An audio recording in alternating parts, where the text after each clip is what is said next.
خداوند کے زندہ اور پاک کلام میں سے خروج کی کتاب اس کا 22 باب۔ اگر کوئی آدمی بیل یا بھیڑ چرا لے اور اسے ذبح کر دے یا بیچ ڈالے تو وہ ایک بیل کے بدلے 5 بیل اور ایک بھیڑ کے بدلے 4 بھیڑیں بھرے۔ اگر چور سیند مارتے ہوئے پکڑا جائے اور اس پر ایسی مار پڑے کہ وہ مر جائے تو اس کے خون کا کوئی جرم نہیں۔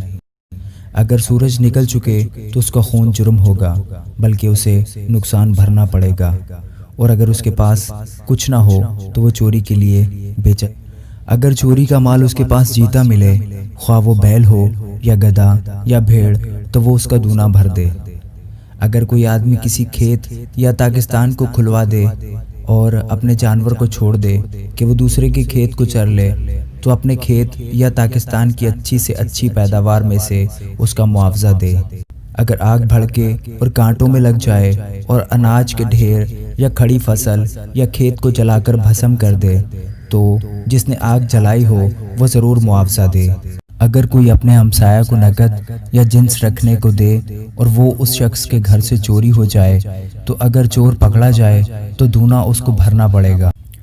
پر اگر چور پکڑا نہ جائے تو اس گھر کا مالک خدا کے آگے لایا جائے تاکہ معلوم ہو جائے کہ اس نے اپنے ہمسایہ کے مال کو ہاتھ نہیں لگایا۔ ہر قسم کی خیانت کے معاملہ میں، خواہ بیل کا، خواہ گدھے یا بھیڑ یا کپڑے یا کسی اور کھوئی ہوئی چیز کا ہو، جس کی نسبت کوئی بول اٹھے کہ وہ چیز یہ ہے، تو فریقین کا مقدمہ خدا کے حضور لایا جائے، اور جسے خدا مجرم ٹھہرائے وہ اپنے ہمسایہ کو دونا بھر دے۔ اگر کوئی اپنے ہمسایہ کے پاس گدھا یا بیل یا بھیڑ یا کوئی اور جانور امانت رکھے اور وہ بغیر کسی دیکھے مر جائے یا چوٹ کھائے یا ہنکا دیا جائے تو ان دونوں کے درمیان خداوند کی قسم ہو کہ اس نے اپنے ہمسایہ کے مال کو ہاتھ نہیں لگایا، اور مالک اسے سچ مانے اور دوسرا اس کا معاوضہ نہ دے۔ پر اگر وہ اس کے پاس سے چوری ہو جائے تو وہ اس کے مالک کو معاوضہ دے، اور اگر اس کو کسی درندے نے پھاڑ ڈالا ہو تو وہ اس کو گواہی کے طور پر پیش کر دے اور پھاڑے ہوئے کا نقصان نہ بھرے۔ اگر کوئی شخص اپنے ہمسایہ سے کوئی جانور عاریت لے اور وہ زخمی ہو جائے یا مر جائے اور مالک وہاں موجود نہ ہو تو وہ ضرور اس کا معاوضہ دے۔ پر اگر مالک ساتھ ہو تو اس کا نقصان نہ بھرے، اور اگر کرایہ کی ہوئی چیز ہو تو اس کا نقصان اس کے کرایہ میں آ گیا۔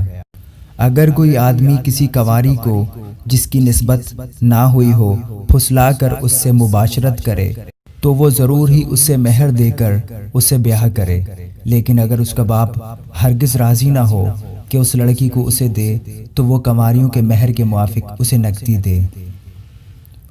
تو جادوگرنی کو جینے نہ دینا۔ جو کوئی کسی جانور سے مباشرت کرے وہ قطعی جان سے مارا جائے۔ جو کوئی واحد خداوند کو چھوڑ کر کسی اور معبود کے آگے قربانی چڑھائے وہ بالکل نابود کر دیا جائے۔ اور تو مسافر کو نہ تو ستانا نہ اس پر ستم کرنا، اس لیے کہ تم بھی ملک مصر میں مسافر تھے۔ تم کسی بیوہ یا یتیم لڑکے کو دکھ نہ دینا۔ اگر تو ان کو کسی طرح سے دکھ دے اور وہ مجھ سے فریاد کریں تو میں ضرور ان کی فریاد سنوں گا، اور میرا قہر بھڑکے گا اور میں تم کو تلوار سے مار ڈالوں گا، اور تمہاری بیویاں بیوہ اور تمہارے بچے یتیم ہو جائیں گے۔ اگر تو میرے لوگوں میں سے کسی محتاج کو جو تیرے پاس رہتا ہو کچھ قرض دے تو اس سے قرض خواہ کی طرح سلوک نہ کرنا اور نہ اس سے سود لینا۔ اگر تو کسی وقت اپنے ہمسایہ کے کپڑے گرو رکھ بھی لے تو سورج کے ڈوبنے تک اس کو واپس کر دینا، کیونکہ فقط وہی اس کا ایک اوڑھنا ہے، اس کے جسم کا وہی لباس ہے۔ پھر وہ کیا اوڑھ کر سوئے گا؟ بس جب وہ فریاد کرے تو میں اس کی سنوں گا، کیونکہ میں مہربان ہوں۔ تو خدا کو نہ کوسنا اور نہ اپنی قوم کے سردار پر لعنت بھیجنا۔ تو اپنی کثیر پیداوار اور اپنے کولہو کے رس میں سے مجھے نذر و نیاز دینے میں دیر نہ کرنا، اور اپنے بیٹوں میں سے پہلوٹے کو مجھے دینا۔ اپنی گایوں اور بھیڑوں سے بھی ایسا ہی کرنا۔ 7 دن تک تو بچہ اپنی ماں کے ساتھ رہے، 8ویں دن تو اسے مجھ کو دینا، اور تم میرے لیے پاک آدمی ہونا۔ اسی سبب سے درندوں کے پھاڑے ہوئے جانور کا گوشت جو میدان میں پڑا ہوا ملے مت کھانا، تم اسے کتوں کے آگے پھینک دینا۔ آمین۔